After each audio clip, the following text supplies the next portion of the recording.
¿Qué tal? Muy buenas tardes. El Centro Nacional de Investigación, Documentación e Información de Artes Plásticas del Instituto Nacional de Bellas Artes y Literatura y la Subdirección General de Educación e Investigación Artísticas les agradece nos acompañen a la charla titulada La evolución cromática de Rufino Tamayo, que impartirá el doctor Arturo Rodríguez Doring con motivo del 125 aniversario del natalicio del maestro Tamayo.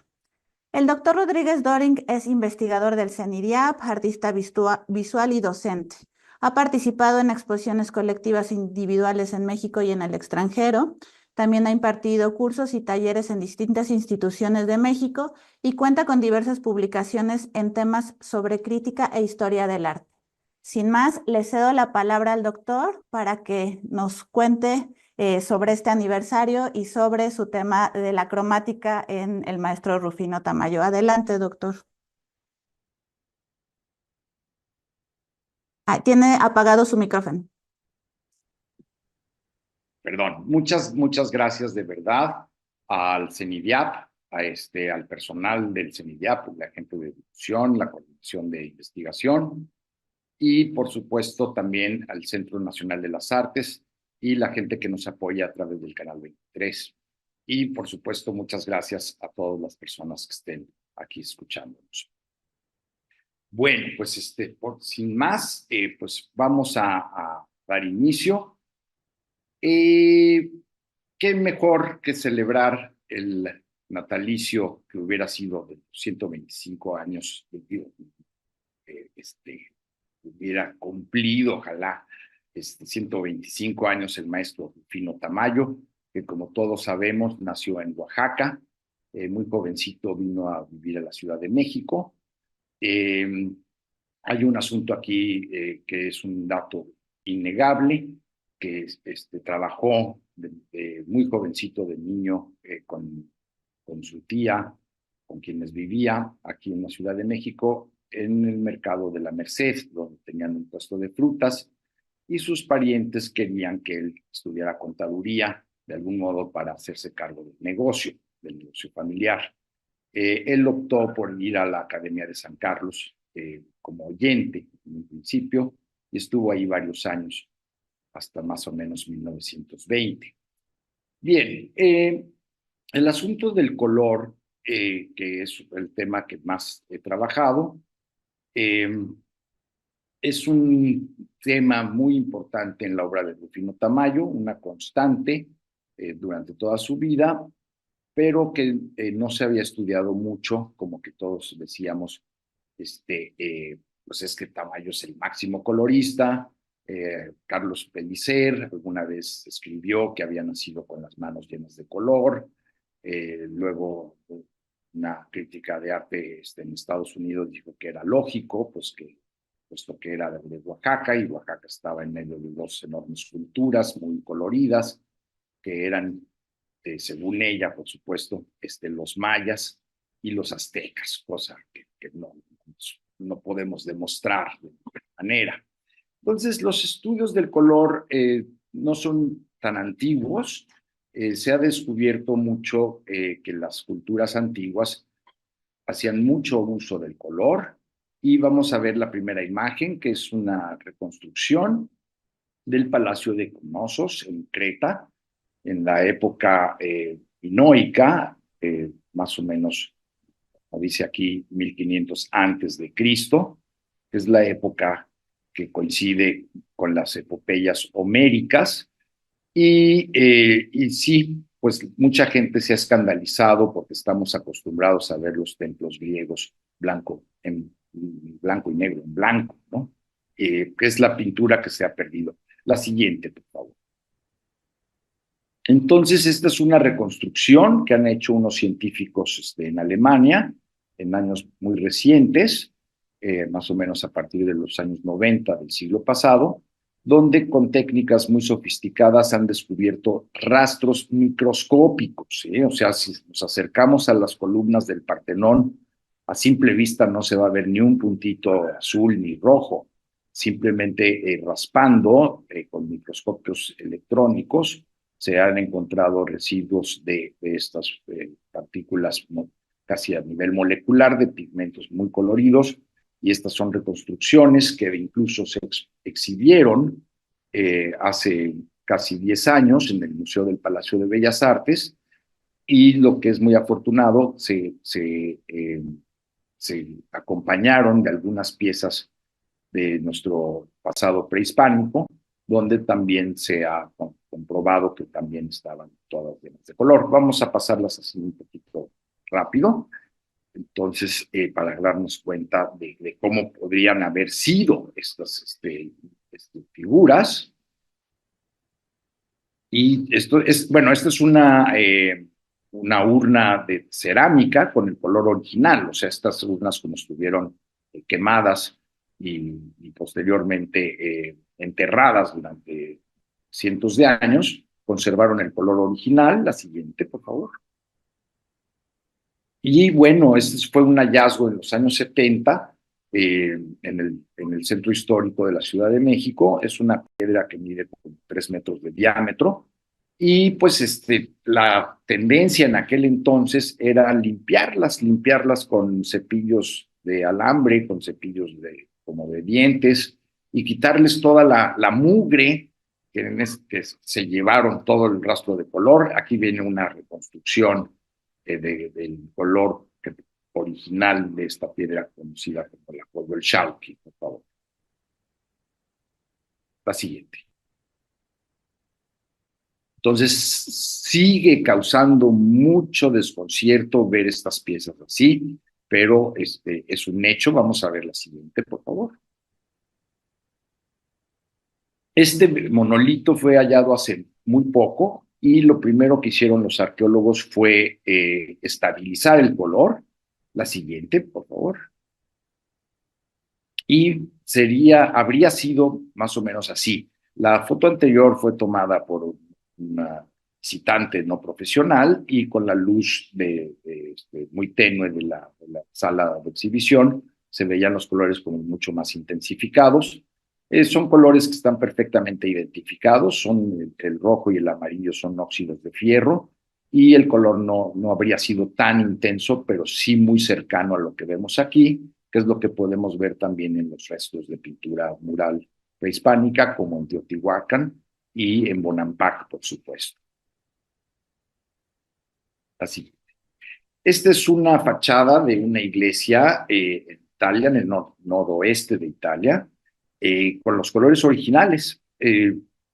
Las figuras del centro son de un material cerámico vítreo que han conservado el color original, y esta pieza no, digo, ha sido limpiada, pero esta fachada, pero no se le ha agregado ningún color artificial moderno. Son los colores originales, por lo que estarían pintadas o habrían estado pintadas muchas de las obras arquitectónicas del pasado en Europa, en los siglos XV, XVI y XVII, y también en México durante la colonia.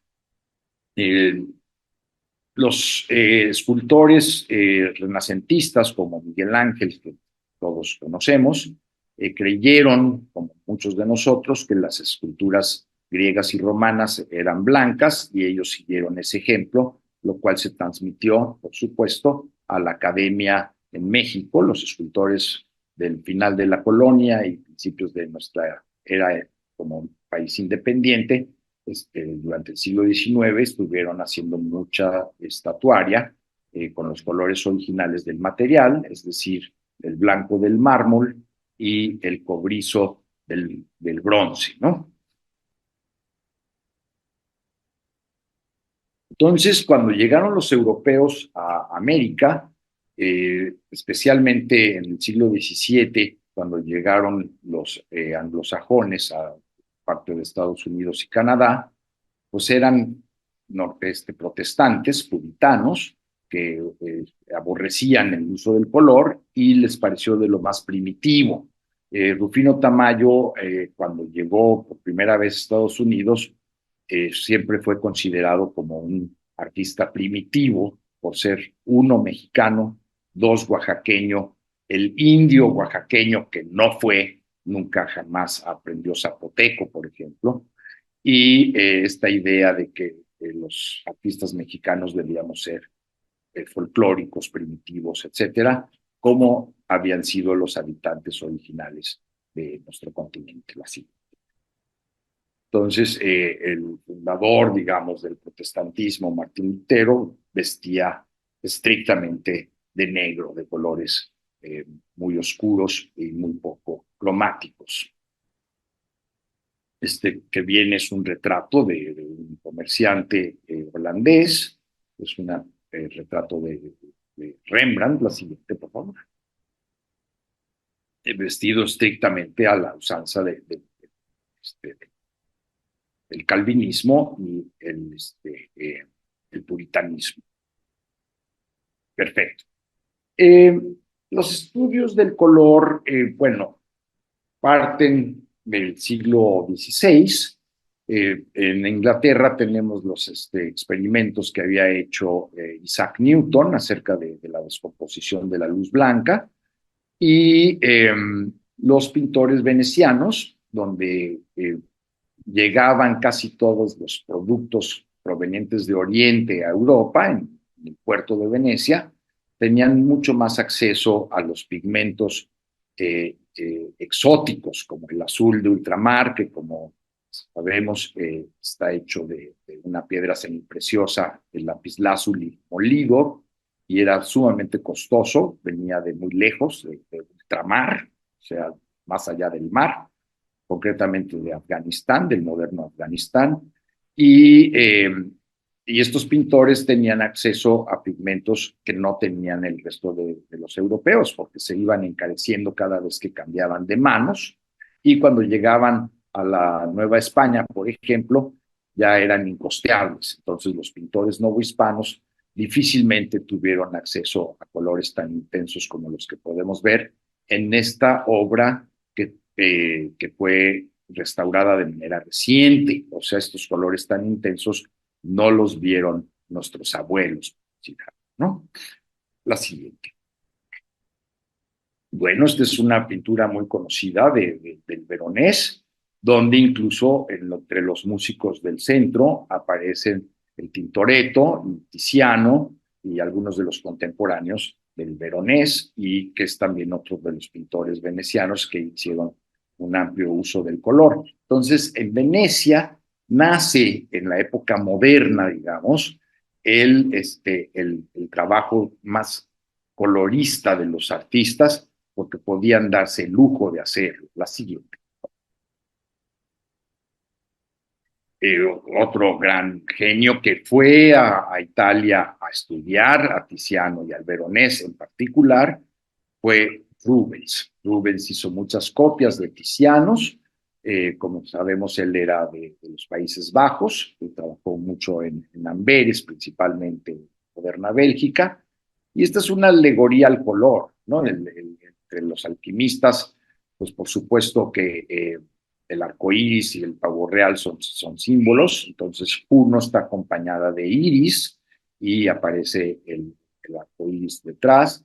Y los múltiples ojos del decapitado Argos que está en el suelo fueron colocados supuestamente para darle color al plumaje del pavo real que tenemos del lado izquierdo. Adelante. Ya más adelante, en el siglo XIX, otro gran colorista fue Eugenio de la Croix, quien ya en su última época pintó con la técnica de la encáustica los murales de la iglesia de San Sulpicio en París, y este es uno de los ejemplos. Ahora vamos a ver un detalle de la parte inferior derecha, donde podemos ver su extraordinario manejo, llamémosle preimpresionista, de las pinceladas y las mezclas cromáticas que él aprendió también estudiando a Rubens y también estudiando a los antiguos venecianos. La siguiente. Entonces tenemos que las sombras y las luces no están elaboradas con el sistema más elemental, que sería agregando blanco o negro al color local, sino utilizando colores intensos como el verde, como el azul, como el violeta, que son colores, llamémoslos iridiscentes, es decir, otra vez la relación con iris y el arco iris, el iris de nuestros ojos, por ejemplo, y que encontramos bueno, en el mundo natural, por supuesto, en los insectos, algunas plantas, piedras como el ópalo, ¿no? Se llaman iridiscentes, y bueno, en los charcos de gasolina y cosas por el estilo, ¿no? La siguiente. Grandes seguidores de Delacroix y de los coloristas del pasado, por supuesto, fueron los impresionistas. Escogí a Renoir porque es el más rubenista, digamos, de todos ellos, donde el color predomina mucho sobre la línea. Aquí en esta pintura, en el fondo es muy evidente, en las figuras no tanto, puesto que se trata de una pintura temprana de Renoir, más o menos de la época en que nació el impresionismo. Adelante. Otro de los impresionistas originales del grupo original fue Camille Pissarro, quien empezó a utilizar estas pinceladas muy cortitas de colores casi puros. Por ejemplo, en el pasto podemos encontrar tonalidades rosas, verdes, amarillas, bueno, verdes, azules, violetas en las sombras, por ejemplo, que es una teoría que partió de Rubens, que desarrolló más ampliamente Delacroix. La siguiente. Y algunos de los seguidores de Pissarro inventaron esta técnica, mejor conocida como el puntillismo, donde por medios de puntos de colores puros, como podemos ver en el marco, que es muy evidente, son el marquito que tiene, que es pintado por Seurat, donde son los colores complementarios. En la parte inferior, más o menos al centro, hay una mancha naranja del pasto y el complementario, el azul violáceo, en el marco. Y el complementario del verde generalizado, que en este caso sería el rojo. Y esto es un experimento bastante intuitivo, además porque Seurat murió muy joven, y quizás la obra más conocida del puntillismo. Y su amigo y seguidor de cerca, la siguiente, por favor, Paul Signac, él escribió incluso un libro muy interesante que seguramente conocieron los mexicanos en Europa, como Doctor Atli y posteriormente Diego Rivera, que se llamó De Delacroix al postimpresionismo. Estamos hablando ya del postimpresionismo, que ya evolucionó en una teoría de color muy interesante. ¿Qué Tamayo conoció? Tamayo abrevó de estas teorías, ahora lo vamos a ver. La siguiente. También en el siglo XIX se inventaron pigmentos nuevos que podemos ver aquí, a los que siempre les hemos tenido cierto temor de que sangraban, eran instables, no se mantenían intensos en la luz, y que se han ido perfeccionando. También lo vamos a ver en el Tamayo tardío, cómo él empieza ya a incursionar con esta paleta, ya en su vejez, y eso es parte de la evolución a la que nos estamos refiriendo. Muy bien, gracias. La siguiente. El muy famoso pintor Henri Matisse, que es el precursor de lo que llamamos el fauvismo, que es una pintura expresionista que se desarrolló en Francia, particularmente en el sur, donde la luz es más intensa, donde es un clima mucho más templado. Y también, bueno, el título de esta obra se refiere a la literatura de los llamados poetas malditos de aquel entonces, y entonces o sea, eh, se refiere a la alegría de vivir, que es un tema muy común a partir de Cézanne y que lo vamos a ver también en muchas obras de Pablo Picasso, ¿no? Bien, entonces, doctor Atl o Gerardo Murillo estuvo en Europa más o menos alrededor del cambio del siglo, cuando antes de la revolución el gobierno porfirista, que era un gobierno moderno, que había adoptado la revolución industrial, habían empezado los trenes, las primeras fábricas, la mecanización del trabajo en México, y la moda predominante era la moda francesa. Muchos de los artistas más afortunados de aquella época fueron becados por el gobierno de un modo u otro para ir a estudiar a Europa, y Atle fue uno de los pioneros, ¿no? Entonces, este es un autorretrato, como podemos ver, bastante tardío, pero como él era un apasionado de la meteorología y de la vulcanología particularmente, pues aparecen fenómenos meteorológicos como la lluvia, las tormentas, el arco iris y algunos otros fenómenos ópticos en otros de sus muy conocidos paisajes.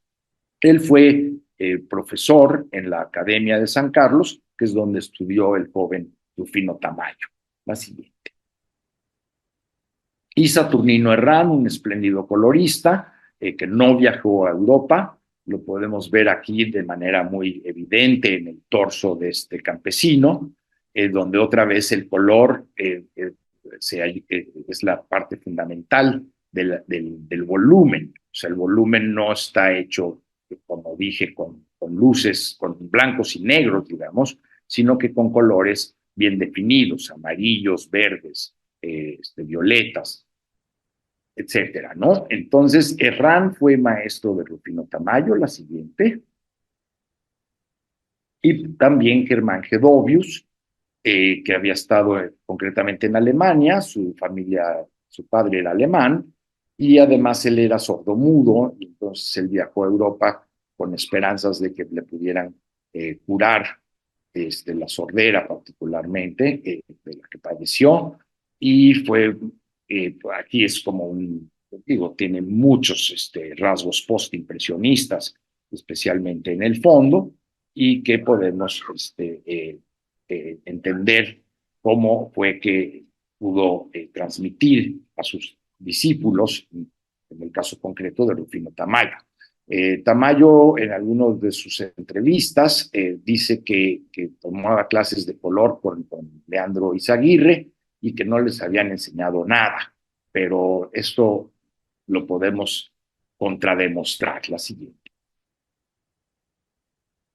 Cuando Diego Rivera regresó de Europa, después de una larga estancia en 1921, justo poquitito antes de incorporarse al movimiento muralista, fue a la academia y descubrió a un joven oaxaqueño, una joven promesa, que era Rufino Tamayo. Precisamente con estas pinturas, vamos a ver tres de estos ejemplos, donde hace uso muy al estilo de Matisse en la pintura que vimos, de pinceladas cortas de colores intensos que equilibran la composición, como en el caso del cielo, aquí en lo que es el suelo de esta pintura, donde los colores terrosos son creados con verdes, rosas, ocres, y en el cielo hay pinceladas rosáceas, y estos son unos cuadritos muy chiquitos que rara vez hemos podido apreciar. Hubo hace como unos 10, 15 años una gran exposición, tanto en arte moderno como en el Museo Tamayo en la Ciudad de México, donde pudimos ver estos cuadros, en mi caso, por primera vez. Son bastante pequeñitos, así, 20 centímetros, ¿no? Son muy lindos, son de 1921. Y son impresionistas, ¿no? Ya hacia 25, Tamayo se interesó más por el cubismo, por las enseñanzas de Paul Cézanne, y los colores, la paleta se redujo drásticamente, que es un poco el experimento que estaban haciendo los seguidores de Cézanne, particularmente Picasso y Juan Gris. Muy bien, y el tema es muy moderno también, el teléfono, el fonógrafo, y el dibujo, la perspectiva o falta de, es totalmente cubista, que tiene que ver con otras maneras de ver el mundo, y algunos de estos artistas se interesaron en cuestiones de matemáticas muy avanzadas, de la geometría no euclidiana tradicional y la idea del espacio curvo o incluso la posible existencia de una cuarta dimensión. La siguiente. Este es un paisaje muy estilo George Braque, otro de los fundadores del cubismo, muy cesaniano también, y nuevamente la modernidad, lo que hoy en día en las ciudades mexicanas son un motivo de contaminación visual, la electricidad con sus cables, en 1925 era un signo de modernidad absoluta. La siguiente. Rufino Tamayo, cuando egresó de la academia, consiguió trabajo a través de José Vasconcelos, que fue el promotor inicial del muralismo en principios de los años 20, como dibujante en el Museo Etnográfico, donde entró en contacto con el arte prehispánico y también se involucró una campaña para enseñar a dibujar a los niños de todo el país que utilizaban el llamado método de Bestmogard, que fue un pintor eh, de principios del siglo XX, y entonces esta pintura siempre se ha referido como una derivación del método Best, de los temas del arte popular principalmente y de las creencias del pueblo mexicano, en este caso pues la Virgen de Guadalupe, por supuesto. La siguiente. Vamos a ver algunas acuarelas, algunos temples, son una técnica mucho menos brillante que la pintura de aceite, y vamos a ver lo apagada que puede haber sido que es la paleta de Rufino Tamayo durante estos años. 1930 es ya una época en la que estuvo en Nueva York, estuvo más o menos como del 27. Bueno, tuvo un primer viaje, perdón, del 26 al 28, y luego tuvo una segunda estancia. Perdón, vamos a regresar a ella. Ya en los años 40, o sea, la segunda estancia fue muy interesante porque iba a ir 15 días, ya casado con Olga Tamayo, de esto vamos a hablar un poquito más adelante, y se quedó 15 años. Entonces, esta es una fotografía donde aparece como un músico. El primer viaje lo hizo en compañía de Carlos Chávez, que fue el fundador de la Orquesta Sinfónica de México, un compositor muy importante, mexicanista, muy nacionalista, y que fue el primer director del Instituto Nacional de Bellas Artes y Literatura.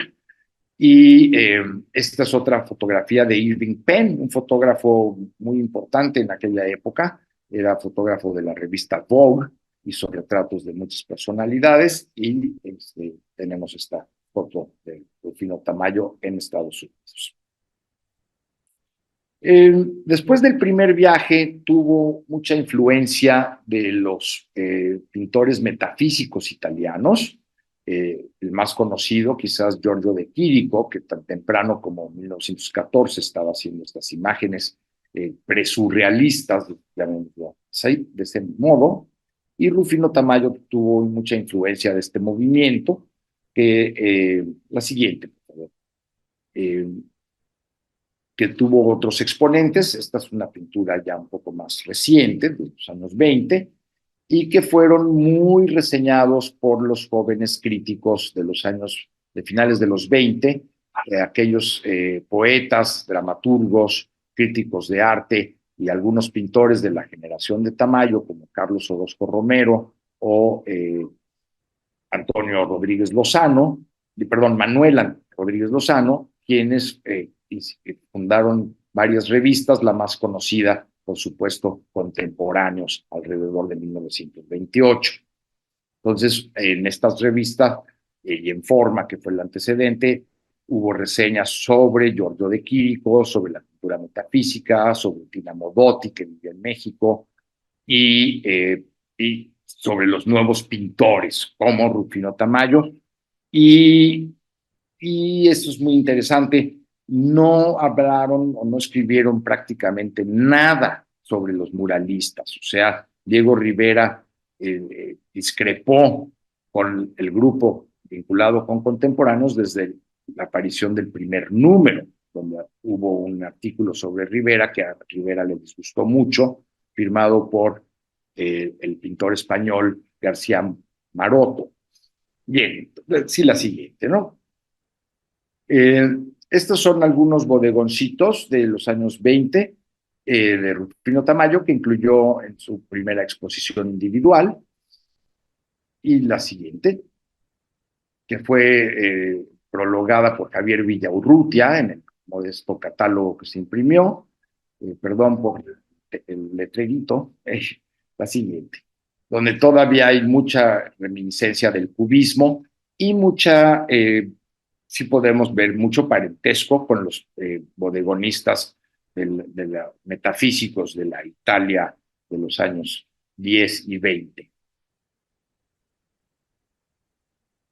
Esta que me parece extraordinaria, que es así sumamente extraña, casi surrealista.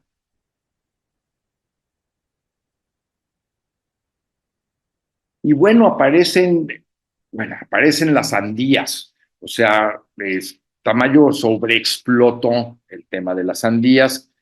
Hay muchas ideas, quizás lo podemos resolver con algunas preguntas al final de la charla, pero podría haberse vuelto experto en uvas o manzanas o en peras, también, ¿no? En bloquecitos de dominó, como podemos ver en la esquina inferior izquierda. Adelante. Esta lo emparenta mucho con los metafísicos, las conchas del mar, sí, el tema otra vez recurrente de la playa, de los lugares más cálidos, que están muy relacionados con el desarrollo del cromatismo. Y la siguiente.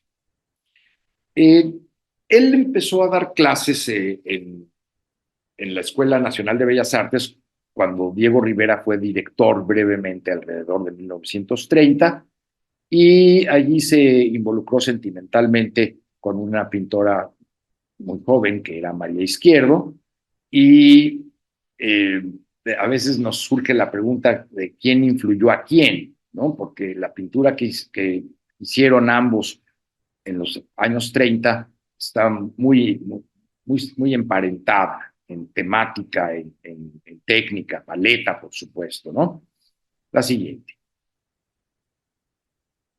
Otra vez la influencia de la escuela metafísica y, por supuesto, el bodegón mexicano con las frutas mexicanas, el aguacate, la caña, por ejemplo, eh, las máscaras. La siguiente. El trópico, otra vez tenemos aquí un caracol.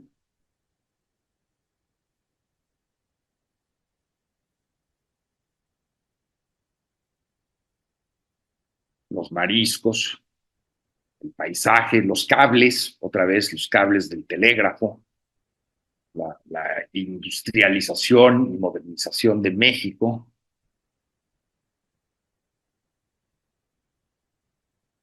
Bien, aquí como que podemos ver ya el tamaño con el que estamos más familiarizados. Estos rostros tan sintéticos, pero otra vez la paleta es oscura. Estas formas oscuras como sombras dentro de la luz. Por ejemplo, hay una bombilla eléctrica y curiosamente a través de ella podemos ver estos negros tan intensos. Son un rasgo muy característico del cubismo, por ejemplo, que importó Diego Rivera cuando hablaban de la sombra como un objeto o un ente bidimensional de dos dimensiones, y la posibilidad de que hubiera otras dimensiones que pudieran ser visibles, o más bien hacer de lo invisible, como el negro, un elemento visible. Acuérdense también que hacia finales del siglo XIX se inventaron los rayos X, y los artistas de principios del siglo pasado podían por primera vez ver a través de los cuerpos, es decir, podían ver las radiografías con las que estamos mucho más acostumbrados hoy en día. La siguiente. También hubo una como tendencia nacionalista en la obra de Tamayo, y en este caso, bueno, pues todos sabemos que Juárez era uno de los oaxaqueños más, ha sido de los oaxaqueños más ilustres. Este homenaje a Juárez, que es muy interesante, con rasgos cubistas, este rostro de primer plano muy tamayesco, también la manera de descomponer los volúmenes que tenemos en la escultura, ¿no? La siguiente. Este tema otra vez un tanto metafísico, surrealista, ¿no? De los relojes y el tiempo siendo la cuarta dimensión también. Adelante. Ya se me está terminando el tiempo, creo. Este cuadro me gusta, me parece particularmente interesante. Bueno, uno, porque lo expuso en la galería recién fundada, que se llama hasta la fecha Galería de Arte Mexicano, fundada por Carolina Amor, quien poco de tiempo después se la adecuó a su hermana Inés, que fue la galerista de todos los artistas más relevantes mexicanos del siglo pasado. Pero aquí se incluye una paleta. Eso quiere decir que aquí nos da una pista muy interesante de cómo organizaba Tamayo su paleta, que para los pintores es tan importante como el teclado para un músico. Es decir, es una herramienta que utilizamos los pintores, bueno, yo soy pintor, como es nuestro lenguaje, el del color, ¿no? La paleta es nuestra herramienta principal para poder organizar el color en nuestro discurso. La siguiente. Estas creo que son dos de las cuales querría mejor hablar más adelante, aunque ya no las vamos a ver, donde el color es sumamente parco, y esto es durante su estancia en Nueva York entre 1937 y 36 hasta más o menos 49, casi 1950. Todavía en la época con María Izquierdo hizo este desnudo, muy conocido, 1931, la siguiente. Muy monumental y muy indígena también, ¿no? Aquí aparece el elemento indígena también en este mural, que es muy importante, todavía se puede visitar en el Museo Nacional de las Culturas, en la Ciudad de México, que era el conservatorio y que fue un cambio brutal en la vida de Tamayo, puesto que ahí conoció a Olga Flores Zárate, que se convirtió en su esposa y que fue su promotora número uno. Muchos decimos todavía hasta la fecha, ojalá algún día encontremos a nuestra Olga Tamayo, porque se hicieron muy, muy exitosos y muy ricos. La siguiente.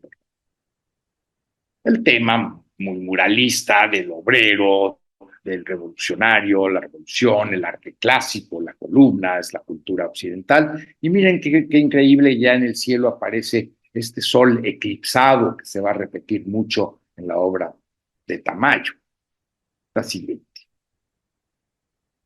Entonces, en Nueva York tuvo esta etapa un poco surrealista, recurriendo a personajes, en este caso como del circo, el carnaval,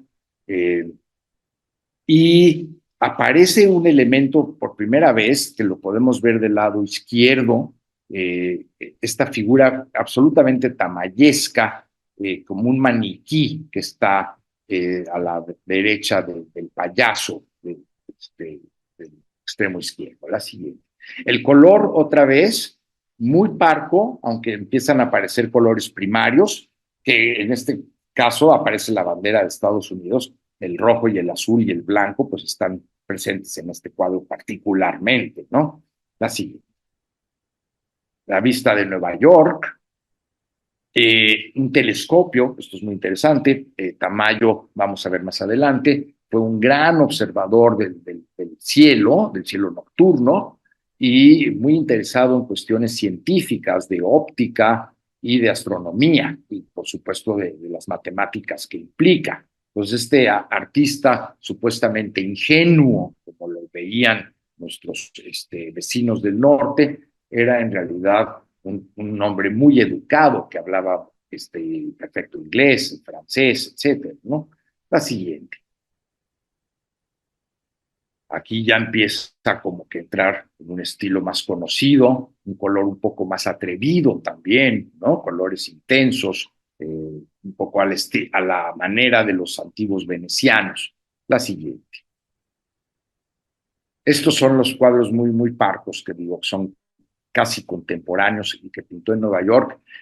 Son de pequeño formato, seguramente era obra más comercial que le permitía mantenerlo a él y a Olga, que estuvieron juntos todos estos años. La siguiente. Entonces empezó a hacerse muy conocido y empezó a irles bastante bien. De hecho, ya más o menos hacia 1950 tuvieron la oportunidad ya de poner un estudio, así casi permanentemente, en París, una ciudad muy cara, ya en la posguerra. Y bueno, en 1939, la siguiente, el, el anterior es muy colorido y muy brillante, muy intenso. Este es un poquito más parca, pero es muy refinado. Por ejemplo, estos grises de los huesos en el piso que se han equiparado con azules como de algunas flores, así casi medio ultravioletas, o sea, tienen una vibración muy intensa y son colores bastante parcos. El cuerpo del perro del frente es de un verde oscuro, pero hace que los rojos se vuelvan mucho más intensos. El ocre del fondo es un color normalmente apagado, se ve intenso también comparado con los grises y los negros y las tierras, los cafés terrosos que aparecen también en la obra, ¿no? Esa obra, bueno, pues es muy conocida mundialmente porque la compró el Museo de Arte Moderno de Nueva York. Y aquí ya empieza esta síntesis casi postcubista, muy geometrizante, ¿no? Se empiezan a geometrizar los cuerpos, el tema de la máscara que se utilizó mucho en el cubismo, por ejemplo, en la obra de Pablo Picasso, de quien fue muy amigo también, vamos a verlo más adelante, y empiezan a aparecer ya rasgos más tamayescos. Esa es una etapa que consideramos como de transición entre los años 30 y el Tamayo con el que estamos más familiarizados. La siguiente. El perro, la luna, el cosmos, el eclipse, la luna eclipsada, la luna nueva, eh, estos huesos de colores, el piso. La siguiente. Y bueno, pues ya era tal su fama que se le encargaron algunos murales también en Estados Unidos. Este mural, es escasa la obra muralista de Tamayo. Y bueno, por supuesto, lo que más destaca, o por lo menos para quienes nos dedicamos al estudio del color, es la inclusión de un arco iris, por supuesto, ¿no? La siguiente. El cosmos otra vez. En algunas de sus pinturas, el famosísimo, no lo vamos a mostrar hoy, pero el famoso mural que está en el vestíbulo del Museo Nacional de Antropología, donde aparece la constelación de Libra. Algunos especialistas han reconocido constelaciones muy conocidas en la obra de Tamayo. La siguiente. Perdón, está muy fuera de foco, es un retrato temprano de Olga. Olga tuvo una enfermedad muy grave y cuando se recuperó, Tamayo, la siguiente, empezó a incluir en su firma una O de Olga. Las mujeres alcanzando la luna, eh, este periodo ya se empieza 46, ya muy tamayesco, es una pieza que podría ser mucho más nueva. Nuevamente tenemos las constelaciones, la siguiente, los eclipses, la luna medio llena, el hombre como género, como especie, es esta idea muy universal. Tamayo siempre pugnó por ser universal y mientras más universal se hizo, más mexicano también. Vamos a ver que en esta época, los años 50, es la época de la Guerra Fría y es la época del macartismo en Estados Unidos. Hubo una doctrina de la mexicanidad impulsada por el gobierno de Miguel Alemán, de una época particularmente nacionalista. Y Rufino Tamayo se convirtió en uno de los pintores más emblemáticos del nacionalismo y de la cultura mexicana y oaxaqueña por excelencia, ¿no? La siguiente.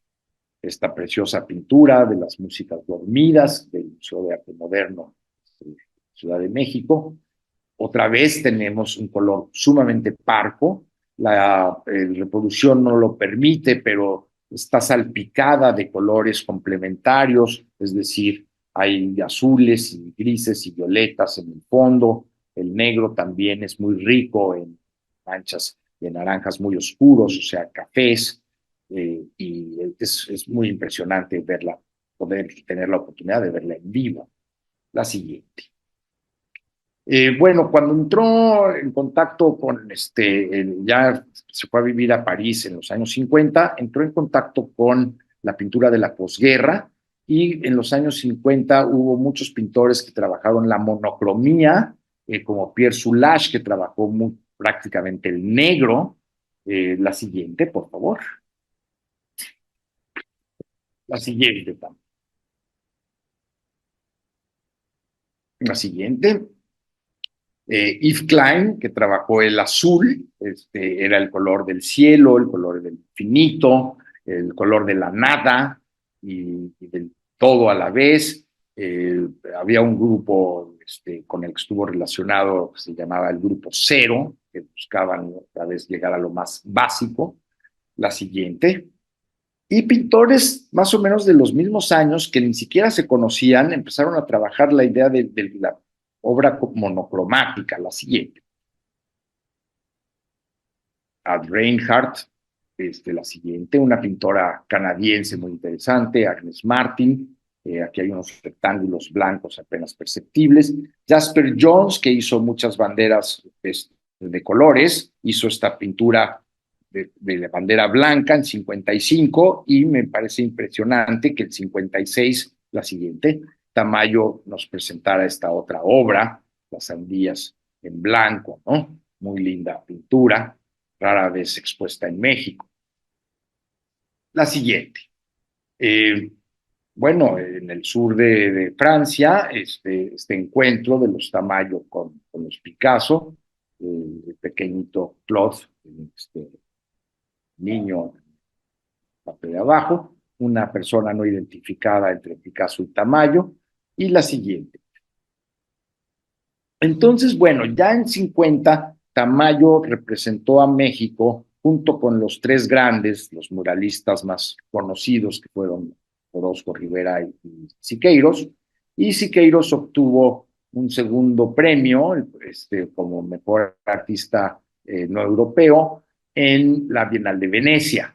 Y el organizador, el director de artes plásticas del Instituto de Bellas Artes era Fernando Gamboa, el gran museógrafo, que fue el enorme promotor de Rufino Tamayo, fue quien le ayudó a organizar el Museo Rufino Tamayo de Arte Prehispánico en Oaxaca ya en los años 70, y bueno, pues se le invitó a participar o a decorar los muros de Bellas Artes con estos dos espléndidos murales gigantescos, como Nacimiento de nuestra nacionalidad.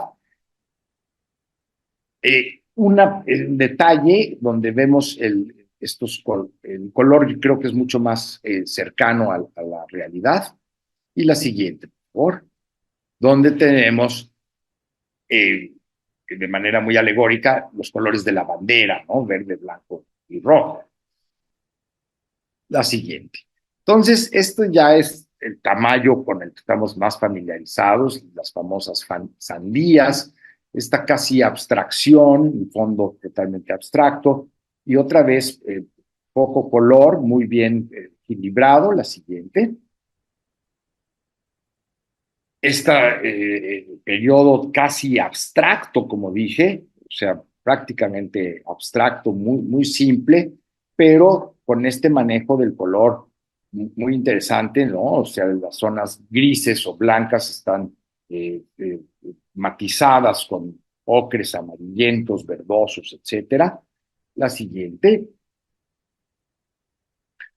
un mural muy importante en la sede de las Naciones Unidas en Nueva York, la idea de la fraternidad humana, el ser humano, en este caso el hombre, la silueta, esta silueta sin rostro, que es muy característica del tamaño universal. La siguiente. Esta se color, por favor, la siguiente. Este retrato muy conocido que está en el Museo Tamayo, a veces lo podemos ver en la colección permanente. La siguiente. Y bueno, como parte de la doctrina de la mexicanidad, se impulsó mucho a un diseñador de modas que se llamó Ramón Valdiosera, que de hecho presentó su colección en el Hotel Waldorf Astoria en Nueva York e hizo furor el famoso rosa mexicano que algunos estadounidenses llaman el Tamayo Pink, el rosa Tamayo, la siguiente. Que bueno, lo que pretendía Valdiosera era reproducir el color de las bugambilias, que es una flor tan nuestra, y que no se podría haber hecho antes porque no existían simplemente los pigmentos para lograr estos rosas intensos y los tintes que utilizó Valdiosera en su colección de modas. Y bueno, pues la línea 1 del metro, después de las Olimpiadas, adoptó el rosa mexicano, ¿no? O sea, el metro en la Ciudad de México, pero se había contratado para el diseño de la siguiente, de toda la iconografía de las Olimpiadas en el 68, a dos extraordinarios diseñadores, Lance Hyman de Estados Unidos y Eduardo Terrazas, perdón, va con mayúscula, en México, y el coordinador de todo esto fue Pedro Ramírez Vázquez. Y luego, bueno, encontré este curiosísimo anuncio de la Compañía Mexicana de Aviación, vean los uniformes de las azafatas. Bueno, este furor por el rosa mexicano, por la mexicanidad y la llegada de México a la modernidad, y con ello un tamaño mucho más modernizado que vamos a ver para cerrar la plática, ¿no?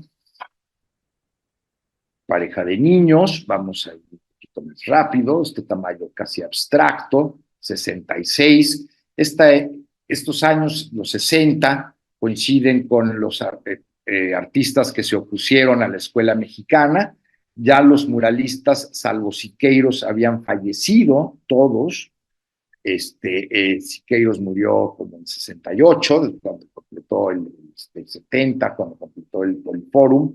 Y bueno, Tamayo empezó a hacer esta pintura mucho más moderna, abstracta, muy emparentada con lo que hacían los artistas europeos de esta época, muchas texturas y el color muy tamayesco, muy mexicano. La siguiente. Que nos quedan como un minuto, entonces nos vamos a ir un poquito más rápido. Años 70, sí, por favor, Ariadna, este espléndido autorretrato, donde genera color con el movimiento de sus brazos. La siguiente, este mural espléndido que resume mucho de lo que he dicho hoy y que se puede ver todavía en el Hotel Camino Real, diseñado por Luis Barragán, en la zona del Paseo de la Reforma en la Ciudad de México. Hizo mucha gráfica, Tamayo, como esta fuerte. La siguiente. Esta pintura espléndida de finales de los 70, otra vez estos rosas con pigmentos que no utilizaron los pintores de antes, o sea, salvo algunos de los postimpresionistas y los fauvistas. La siguiente. Colores intensos, el tema tamayesco, el hombre ante el infinito, las constelaciones. La siguiente. Estas figuras muy esquemáticas que encontramos en mucha de su gráfica. Aquí sí el color exacerbado. La siguiente. De repente matizados, los grises y los rosas. Vean ustedes los naranjas que marcan los músculos y los huesos de las rodillas y los hombros. Este eje geometrizado de los rostros también. La siguiente. Este espléndido mural de vitral, perdón, es gigantesco, encargado por el grupo Vitro en los años 80 en Monterrey. Y el eclipse o lo que podría haber sido un agujero negro, que de lo que se empezó a hablar en esta época. Hay un texto espléndido sobre el tamaño cósmico, donde habla de los agujeros negros. Y la siguiente, más gráfica, de repente poco color, pero muy bien manejado. Y estas son ya obras muy tardías. El gimnasta del año 88, Tamayo falleció en 91, y justo le atinamos al tiempo. Viene una par más. Por ahí leí que quizás estaba inspirada en la enorme fama de Michael Jackson, pero bueno, el rock and rollero. O sea, Tamayo era simpático, era chistoso a veces, aunque era también una persona muy seria, y entonces sí le entró a la cultura popular. En la colección que reunió para la fundación del Museo Tamayo a finales de los 70, incluyó a muchos artistas que no le gustaban o que no le caían bien, como Andy Warhol, ¿no? O los artistas que trabajaban el arte geométrico y el arte óptico, lo cual a él le parecía un juego como casi infantil, ¿no? Era un pintor muy, muy serio, como dije siempre, muy, muy cultivado. Y lo que fue su última pintura, se atribuye como un autorretrato, El muchacho del violón de 1990. Y pues con esto concluimos. Muchísimas gracias. Y ojalá nos regalen un poco de tiempo todavía en la transmisión para algunas preguntas o comentarios del público. Muchas gracias, Arturo. Por el momento no hay preguntas, pero como todavía tenemos un par de minutos, igual nada más, a mí me gustaría preguntarte, aprovechando, Con mucho si gusto. pudieras abundar un poquito en esta pieza sobre el nacimiento de la mexicanidad. Hablar un poquito sobre los colores, ¿no? ¿Qué está también, cómo la está representando? ¿Tú cómo interpretas esta representación de la nacionalidad, el México de hoy, por ejemplo, el nacimiento de nuestra nacionalidad, a partir como de estas figuras geométricas, esto que hablabas un poco de esta transición cromática entre estos tonos azules, negro, ¿no? Y un poco el amarillo del que nos comentabas también, este uso de estas tonalidades. Si puedas abundar un poquito más sobre esto, por favor. Claro, con mucho gusto. Estos murales son muy grandes, tienen como casi 10 metros de ancho, pero es muy difícil fotografiarlos porque los tapan dos columnas, y lo pobre, no sé, difícilmente, yo creo, aceptó el encargo porque tenía que pintar detrás de dos columnas que no se podían mover, que sostienen el techo, ¿no? Del Palacio de Bellas Artes. Y la tela es una tela muy gruesa, es como un yute, eh, y, y bueno, se le dio esta oportunidad, esta invitación muy honrosa, porque iba a compartir los muros con Siqueiros, Orozco y Rivera, más o menos, y Rodríguez Lozano y González Camarena, que son los muralistas que participaron en la decoración del vestíbulo del segundo piso. Entonces, de cerca es impresionante, o sea, se pueden ver muy de cerca. Y entonces son tan grandes que todas las matizaciones y todo el juego cromático es visible a simple vista. Cada plano está hecho de muchos colores, con pinceladas chicas, con muchos chorreados y veteados, Y evidentemente sí tenemos el rosa intenso, el naranja, que hace contraste con el negro, estos violetas que son colores sintéticos, son colores que estuvieron disponibles a partir de finales del siglo XIX y que Tamayo lo supo aprovechar muy bien. Y también combinar con colores más clásicos, con la paleta de las tierras y las sombras, el negro, el gris, los cafés muy diversos, donde el color adquiere una vibración muy particular. Quizás podemos ver la siguiente y más que nada la siguiente, o sea, la que viene, donde sí queda muy claro, bueno, el verde es muy evidente, no está, no, perdón, bueno, las sandías también son el color de la bandera, ¿no? El rojo de la carne, el blanco alrededor y el verde de la cáscara, pues se ha dicho mil veces que es nuestra bandera, ¿no? Por ejemplo, Paul Westheim, que era alemán y escribió mucho sobre Tamayo, dice que son el rojo de la sangre de conquista y el verde del jade, la piedra, digamos, la piedra más preciosa, más preciada por nuestros ancestros. Entonces, regresando al mural de Bellas Artes, eh, pues sí, el rosa es un rojo aclarado. La siguiente, por favor. Una menos. Entonces, una más. Entonces, no, hacia adelante. La construcción del México, ¿no? Actual, el México de hoy. Entonces, verde, blanco y colorado. Solo que el rojo está atenuado con blanco, o sea, el rosa sigue siendo rojo. O sea, el rojo es femenino en muchas culturas y el azul es masculino, como el yin y el yang, y etcétera. El agua caliente, el agua fría.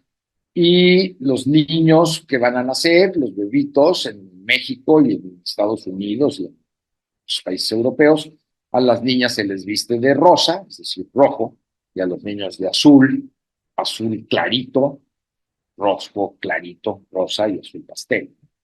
Entonces, sí, el color es muy intencionado, efectivamente.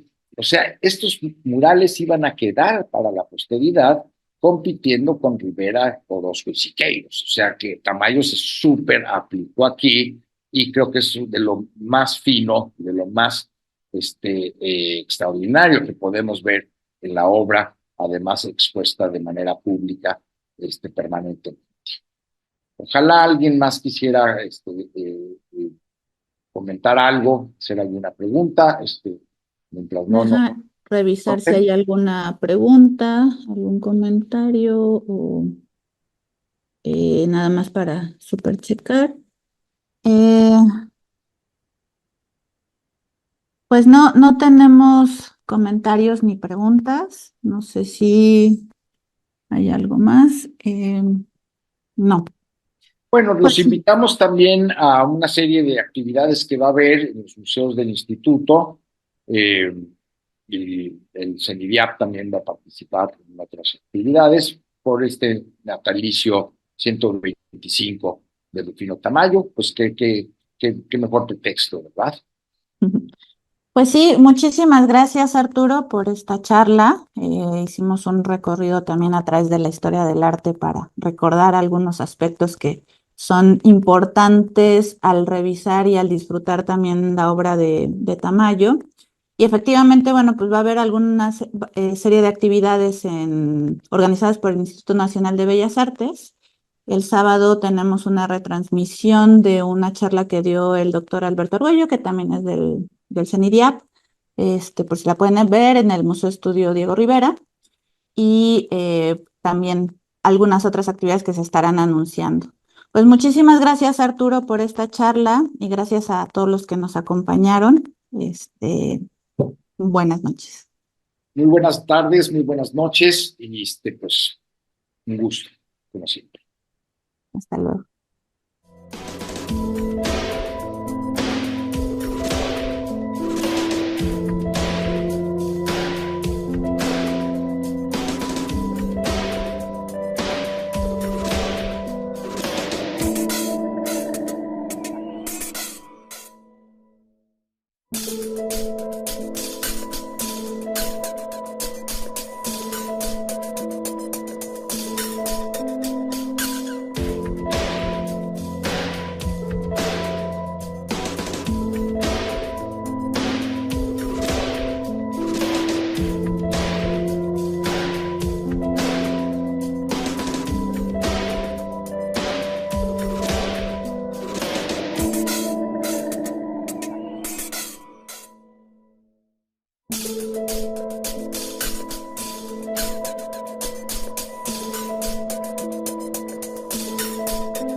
Gobierno de México.